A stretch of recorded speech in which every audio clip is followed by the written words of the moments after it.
የሥላሴ አራተኛ አካል አይደለችም እመቤታችን። መያዝ ያለብን ከሌሎች ቤተ እምነቶች ጋር የምንለያየው በነገረ ማርያም በነገረ ቅዱሳን አይደለም። በጣም ብዙ ስህተት ነው ብለን የምንናገረውም ከዛ የተነሳ ነው። ነገረ ክርስቶስ ስለማይገባቸው ነገረ ማርያምን አይቀበሉትም። እመቤታችን ኃይለ አርያማዊት ናት ብለው የጻፉ ሰዎች አሉ። የሥላሴ አራተኛ እንደዚህ አይደለችም። የሥላሴ አራተኛ አካል አይደለችም እመቤታችን። ሰው ናት። ከስጋዋ ተከፈለ። እሷን አልተዋሃዳትም። የተዋሃደው ከስጋዋ ከፍሎ ነው። የከፈለውን ስጋ ሲዋሃደው በከፈለበት ቅጽበት ነው። በደንብ የምንይዘው ነገር ማለት ነው። በከፈለበት ቅጽበት ከሆነ ቆይ አሁን አንድ ጥቅስ እናንሳ። ወዘታ ወጽኦ ለሕፃን ማቆ ብእሲ ወትፌኖ ውስተ ማኅፀነ ብእሲት ወተጠበልሎ በሰፋድል ረቂቅ ወትሰይሞ በአርባ ዕለት እመኒ ለነዲ ወእመኒ ለብይል ይላል ሊቁ በቅዳሴው ሲናገር። ሕፃኑን ከአባቱ አብራክ የምታወጣው ወደ እናቱ ማኅፀን የምትልከው በእናቱ ማኅፀን በረቂቅ ሰፋድል የምትጠቀልለው በአርባ ቀንም ለመክበርም ሆነ ለመደሄትም ሆነ ለመበልጸግ የምትሾመው አለ።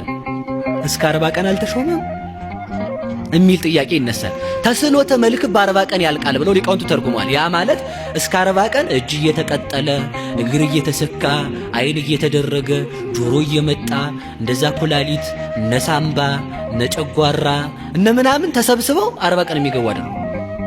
እንግዳ ምን ማለት ነው? በ40 ቀን ያ ረቂቅ የነበረው አካል ውሃ የነበረው ጽንስ ዘር የነበረው ደም የነበረው ጽንስ በ40 ቀን መልኩ ይታያል ማለት ነው እንጂ በ40 ቀን ነፍስ የምታድርበትም አይደለም።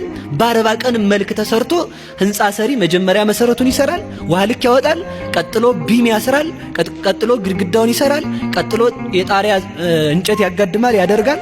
ከዛ በኋላ ቆርቆሮ እንደሚሰራ እግዚአብሔር ዝግ እያለ ከራስ ወይ ከልብ ጀምሮ ሰውን የሚፈጥር አይደለም። ስለዚህ አንድ ጊዜ ሰው እንኳን ሲፈጠር ነፍስ ስጋ አካል ሰው ሲጸነስ በተጸነሰባት ቅጽበት ነፍስ ከስጋ ጋር ትዋሃዳለች።